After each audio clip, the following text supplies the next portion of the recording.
Assalamualaikum warahmatullahi wabarakatuh. Pada kesempatan kali ini, saya akan melanjutkan materi tentang farmasi rumah sakit dengan topik POR dan PIO, yaitu penggunaan obat yang rasional dan juga pelayanan informasi obat. Mari kita simak di slide berikutnya. Kita bahas dulu mengenai POR, yaitu penggunaan obat yang rasional. Jadi, kapankah pasien dikatakan obat yang digunakan itu rasional, yaitu jika pasien menerima pengobatan sesuai dengan kebutuhan klinisnya. Jadi obat yang diterima sesuai dengan gejala-gejala klinis yang dialami oleh pasien.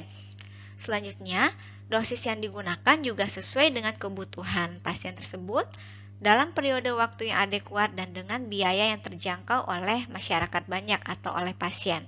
Nah, jika memenuhi beberapa aspek ini, itu dikatakan penggunaan obat sudah rasional terhadap pasien. Nah, kenapa ya penggunaan obat itu harus rasional? Ini alasannya. Yang pertama, untuk meningkatkan efektivitas dan efisiensi belanja obat. Ini merupakan sebagai salah satu upaya cost-effective medical intervention. Yang kedua, untuk mempermudah akses masyarakat untuk memperoleh obat dengan harga yang terjangkau. Yang ketiga, mencegah dampak penggunaan obat yang tidak tepat yang dapat membahayakan pasien. Yang terakhir, meningkatkan kepercayaan masyarakat atau pasien terhadap mutu pelayanan kesehatan.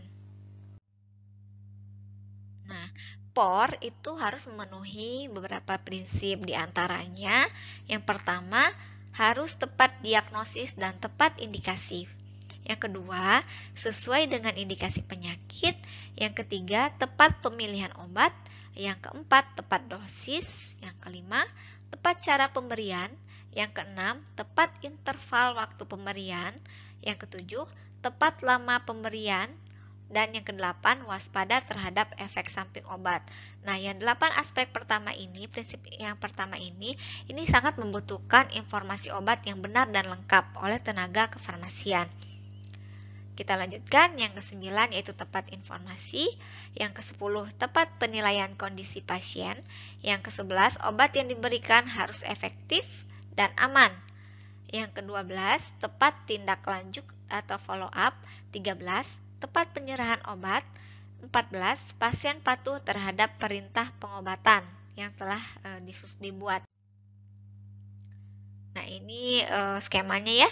Jadi penggunaan obat yang rasional itu harus memenuhi prinsip beberapa tepat. Ini ya, dirangkum seperti ini, yaitu tepat penilaian kondisi pasien, indikasi, jenis obat, dosis, cara, dan lama pemberian obat, informasi, dan juga tepat diagnosis.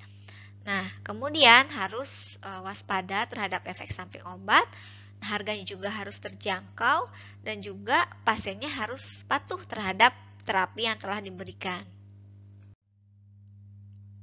Penggunaan obat itu dikatakan tidak rasional jika yang pertama, obat yang diterima polifarmasi, ya artinya obatnya banyak, tetapi indikasinya itu atau efeknya itu sama ya, jadi obatnya double gitu ya. Yang kedua, penggunaan antibiotik secara tidak tepat dosis dan indikasinya. Yang ketiga, penggunaan injeksi yang berlebihan. Yang keempat, pemberian resep yang tidak sesuai dengan indikasi klinis dan diagnosis. Dan yang terakhir, swamedikasi yang tidak tepat. Jadi, dibutuhkanlah strategi untuk meningkatkan penggunaan obat yang rasional terhadap pasien. Di antaranya yaitu memberikan edukasi kepada pasien terkait obat yang diterima oleh pasien, yaitu dengan cara memberikan PIO atau pelayanan informasi obat terhadap pasien.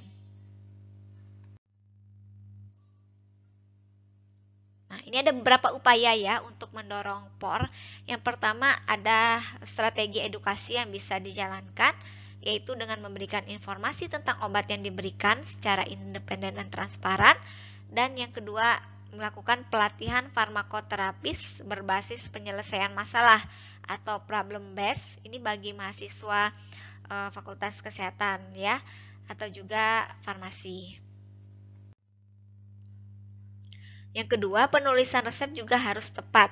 Resep merupakan permintaan tertulis dari seorang dokter kepada apoteker untuk membuat dan atau menyerahkan obat kepada pasien.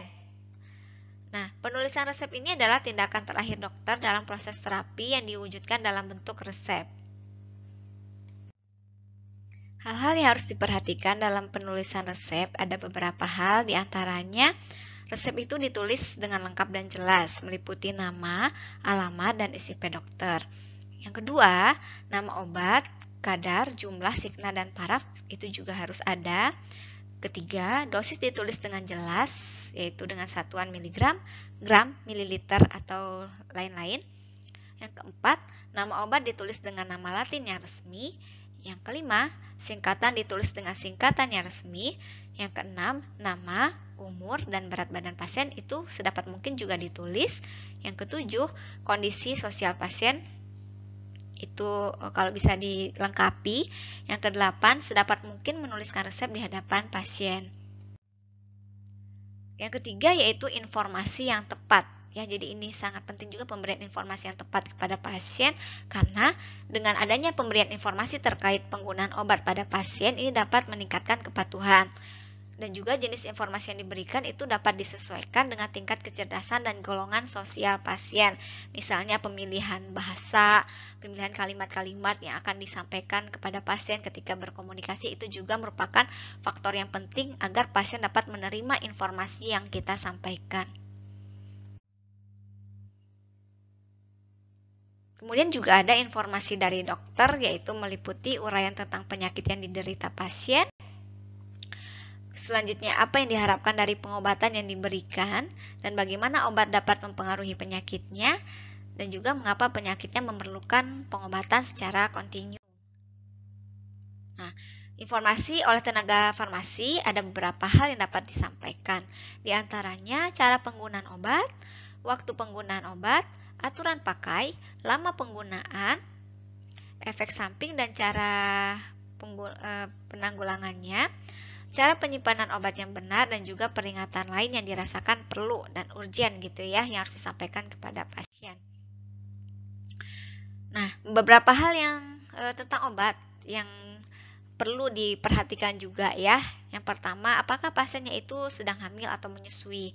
Karena ini mempengaruhi terhadap pemilihan obat yang akan digunakan dan juga informasi-informasi obat yang akan disampaikan kepada pasien. Yang kedua, apakah pasiennya itu merupakan neonatus, pediatri, ataukah geriatri ya? Karena umur juga mempengaruhi ya dengan pemilihan obat ataupun dengan dosis obat. Yang ketiga, gejala yang ingin dihilangkan. Yang keempat, riwayat alergi terhadap obat atau riwayat alergi dalam keluarga. Ini kenapa penting harus digali? Karena untuk mencegah terjadinya reaksi alergi terhadap penggunaan obat yang serupa pada terapi berikutnya. Jadi, riwayat alergi itu perlu untuk ditanyakan kembali. Yang kelima, sedang atau baru saja minum obat bebas atau obat lain. Ya, ini juga dikhawatirkan nanti jika tidak digali informasinya, takutnya nanti ada beberapa obat yang sama gitu ya, yang digunakan secara bersamaan, sehingga dapat menimbulkan interaksi obat ataukah potensinya bisa lebih kuat gitu ya. Selanjutnya, bila sedang menjalani program itu juga harus digali lagi informasinya, misalnya program rendah garam, gula, dan lain-lain. Terus ada waktu pemakaian obat. Nah, bila terdapat keterangan penggunaan obat setiap 4 atau 6 jam, maka jarak minum obat harus tepat sesuai petunjuk. Jadi dijelaskan ya, diminumnya setiap 4 jam atau setiap 6 jam, seperti itu. Bila keterangannya digunakan 3 kali sehari, itu sebaiknya digunakan setiap 8 jam. Jadi nggak hanya menyampaikan informasi pagi, siang, dan malam. Jangan seperti itu ya. Jadi lebih tepat jika disampaikan informasinya setiap 8 jam untuk penggunaan obat yang 3 kali sehari. Selanjutnya, minum obat setelah makan, sebelum makan, ataukah pada saat perut keadaan kosong. Nah, ini perlu karena nanti akan mempengaruhi farmakokinetika obat di dalam tubuh kita ya. Ada beberapa obat yang efektif diserap pada saat lambung kosong, atau ada beberapa obat yang karena sifat fisika kimianya itu bersifat asam sehingga perlu digunakan setelah makan, seperti itu. Itu juga perlu disampaikan. Nah, ini pemberian obat pada neonatus, bayi dan anak. Kenapa harus hati-hati? Karena pada anak-anak, usia anak-anak ke bawah, ini organnya itu belum berfungsi secara sempurna karena masih dalam proses perkembangan gitu. Kemudian distribusi cairan tubuh dengan dewasa juga berbeda ya, karena berarti akan dapat mempengaruhi proses distribusi ya, mempengaruhi farmakokinetika obat. Yang ketiga, dosis anak dihitung ya dengan rumus-rumus yang sudah diajarkan pada kuliah sebelumnya. Ada yang di-link ataupun penyesuaian dosis berdasarkan berat badan pasien ya. Nah, ini penggunaan obat pada wanita hamil dan menyusui. Ini harus dihindari pemberian zat-zat kimia karena dapat membahayakan perkembangan janin. Kemudian mempengaruhi langsung pada embrio atau janin. Ini untuk obat-obat yang bersifat letal, toksik, dan teratogenik ini harus dihindari. Yang ketiga, obat-obat yang dapat mempengaruhi fungsi plasenta ini juga dapat mengganggu nutrisi untuk embrio dan janin. Nah, cara penyimpanan obat yang benar yang harus disampaikan yaitu simpanlah obat terpisah dari makanan dan bahan makanan. Yang kedua, simpanlah obat di tempat aslinya, jangan ditukar dengan tempat lain. Yang ketiga, hindari obat dari tempat panas, sinar matahari langsung, lembab, dapur, ataupun kamar mandi. Yang keempat, jangan disimpan di kulkas atau lemari pendingin kecuali ada keterangan resmi. Jadi untuk beberapa obat yang memang diharuskan disimpan dalam kulkas itu boleh ya. Tapi kan tidak banyak jenis obat yang seperti itu. Yang kelima, pisahkan antara obat yang diminum dengan obat yang digunakan untuk keluar. Yang keenam, jauhkan obat dari jangkauan anak-anak. Nah, ini cara penyimpanan obat yang benar ya. Untuk lama penggunaan obat, ini yang harus diperhatikan karena yang pertama untuk mencegah resistensi, toleransi, kemudian kumulasi atau penumpukan obat dalam tubuh ini karena dapat menyebabkan keracunan. Selanjutnya takifilaksis, yaitu kecepatan respon atau respon awal terhadap obat itu berkurang walaupun dosisnya itu ditingkatkan. Jadi percuma menggunakan dosis yang tinggi ya, tapi mengalami takifilaksis ini ya, responnya sama aja gitu atau malahan berkurang. Yang kelima, adiksi, dan yang keenam, habituasi. Nah, ini ada prinsip pemilihan obat, ada 5 ya. Yang pertama, pertimbangkanlah apakah lebih besar manfaat dengan resikonya gitu. Jika manfaat lebih besar daripada resiko itu bisa digunakan. Misalnya tadi pada kondisi ibu hamil ya, ibunya itu memang benar-benar memerlukan obat tersebut gitu. Tapi kita juga khawatir akan mempengaruhi janin. Jadi dipertimbangkan apakah manfaatnya itu lebih besar untuk ibu dan bayinya dibanding resikonya.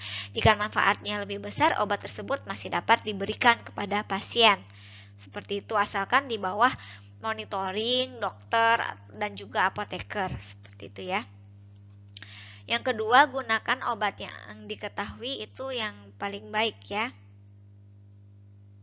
Jadi yang benar-benar diketahui indikasinya gitu. Jadi kalau obat yang misalnya ada di rumah yang nggak jelas sisa obat di terapi berikutnya, misalnya nggak jelas ya itu obatnya apa karena cangkangnya sudah nggak ada, bungkusnya udah nggak ada gitu, itu sebaiknya jangan digunakan. Jadi gunakanlah obat yang benar-benar diketahui obatnya apa, indikasinya untuk apa. Yang ketiga, sesuaikanlah dengan kebutuhan individu yang bersangkutan. Yang keempat, sesuaikan dosis secara individu. Dan yang kelima, pilihlah cara pemberian yang paling aman. Nah, ada beberapa faktor yang mempengaruhi khasiat obat. Yang pertama, kondisi fisiologik, yaitu neonatus, apakah anak, geriatri, ibu hamil, dan menyusui. Yang kedua, kondisi patologik, ini berkaitan dengan penyakit tertentu yang diderita oleh pasien. Yang ketiga, faktor genetik, dan yang terakhir, faktor lainnya ya yang dapat mempengaruhi khasiat obat ini.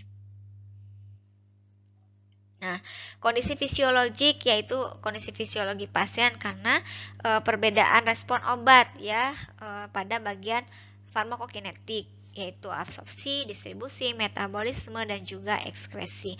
Yang kedua, dosis anak dihitung dengan rumus berdasarkan berat badan atau luas permukaan. Yang ketiga, cara pemberian. Nah, kondisi patologik ya. Ini terkait penyakit yang diderita pasien. Ini dilihat dipengaruhi oleh penyakit pada organ-organ tertentu, terutama yang melaksanakan fungsi farmakokinetika tubuh.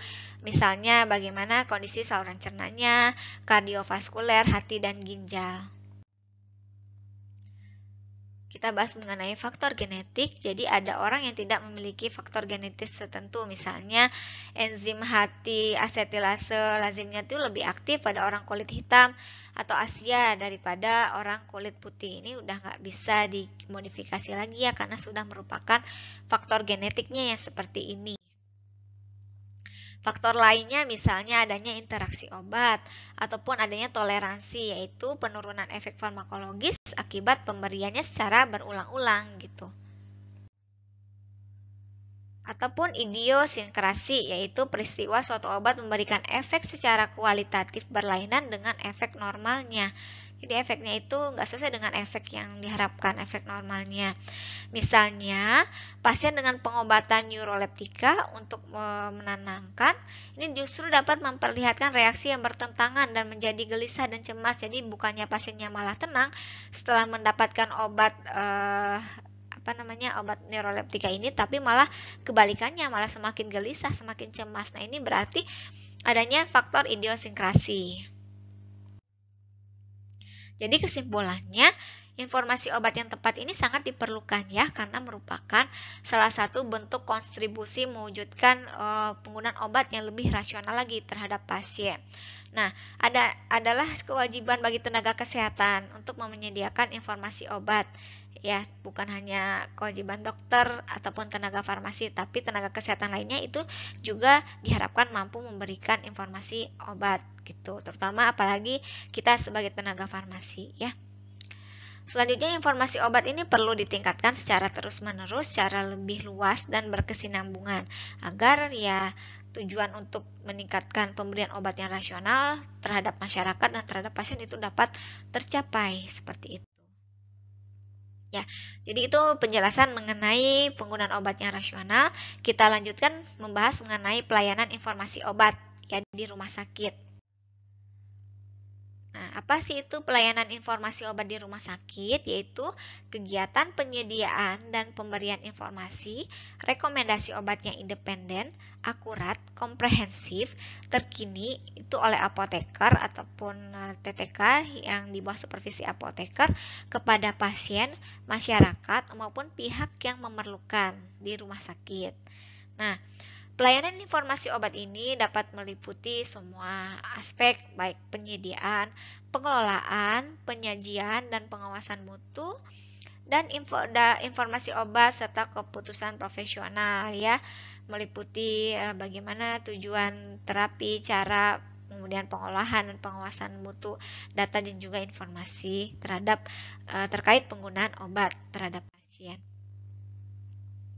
Jadi tujuan pemberian PIO ini dari tadi juga sudah sedikit dibahas, yaitu yang pertama menunjang ketersediaan dan penggunaan obat yang rasional yang berorientasi kepada pasien, tenaga kesehatan ataupun pihak lain.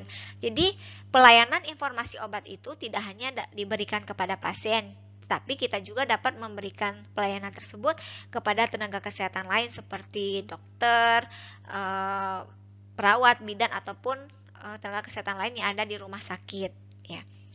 Yang kedua, menyediakan dan memberikan informasi obat kepada pasien, tenaga kesehatan lain dan juga pihak lain. Yang ketiga, menyediakan informasi untuk membuat kebijakan-kebijakan yang berhubungan dengan pengambilan keputusan oleh panitia farmasi dan terapi. Jadi ruang lingkup pelayanan informasi obat ini bisa dalam hal pelayanan, pendidikan, dan juga penelitian. Dalam hal pelayanan ini dapat berupa menjawab pertanyaan, menerbitkan buletin, membantu unit lain dalam mendapatkan informasi obat, menyiapkan materi untuk brosur atau leaflet informasi obat, mendukung kegiatan panitia atau KFT dalam menyusun dan merevisi formularium. Nah, dalam hal pendidikan juga bisa ya, terutama pada rumah sakit yang berfungsi sebagai rumah sakit pendidikan. Jadi mengajar dan membimbing mahasiswa, memberikan pendidikan bagi tenaga kesehatan dalam hal informasi obat, mengkoordinasikan program pendidikan berkelanjutan di bidang informasi obat, dan sebagainya. Dalam bidang penelitian, ini dapat melakukan penelitian mengenai evaluasi penggunaan obat pada pasien, kemudian melakukan penelitian penggunaan obat baru, dan sebagainya. Jadi ini ya sasaran informasi obat itu ya tidak hanya pasien, bisa juga keluarga pasien ataupun tenaga kesehatan dan juga pihak lain, misalnya pihak manajemen rumah sakit ataupun kepanitiaan di rumah sakit dan sebagainya. Jadi ada beberapa syarat SDM yang dapat ditempatkan di bagian pelayanan di tim pelayanan informasi obat yang harus dipenuhi, yaitu pertama, mempunyai kemampuan mengembangkan pengetahuan dan keterampilan dengan mengikuti pendidikan pelatihan yang berkelanjutan. Yang kedua, menunjukkan kompetensi profesional dalam penelusuran, penyeleksian, dan evaluasi sumber informasi. Yang ketiga, mengetahui tentang fasilitas perpustakaan baik yang ada di dalam maupun di luar rumah sakit, kemudian menguasai metode penggunaan data secara elektronik. Yang keempat, memiliki latar belakang pengetahuan tentang terapi obat. Dan yang kelima, memiliki kemampuan berkomunikasi baik secara lisan maupun secara tulisan.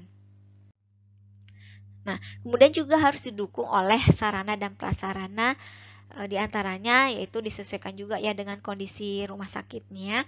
Kemudian jenis dan jumlah perlengkapan bervariasi, itu tergantung dari ketersediaan dan perkiraan kebutuhan akan perlengkapan dalam pelaksanaan PIO di rumah sakit tersebut. Jadi ada alasan utama kenapa pelayanan informasi obat itu perlu diberikan, ya, karena memang jumlah dan jenis obat semakin ke sini semakin banyak jumlah dan jenisnya, sehingga memang dibutuhkan informasi obat yang tepat diberikan baik kepada pasien, kepada keluarga pasien, kepada tenaga kesehatan ataupun pihak-pihak terkait. Yang kedua, pustaka juga semakin banyak dan memerlukan pengalaman dalam memilih pustaka yang baik ya.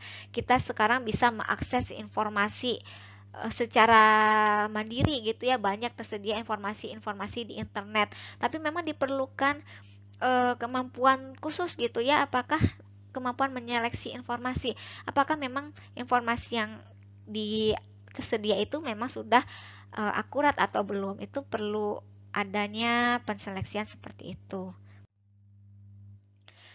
Kalau ini adalah sarana ideal ya untuk PIO.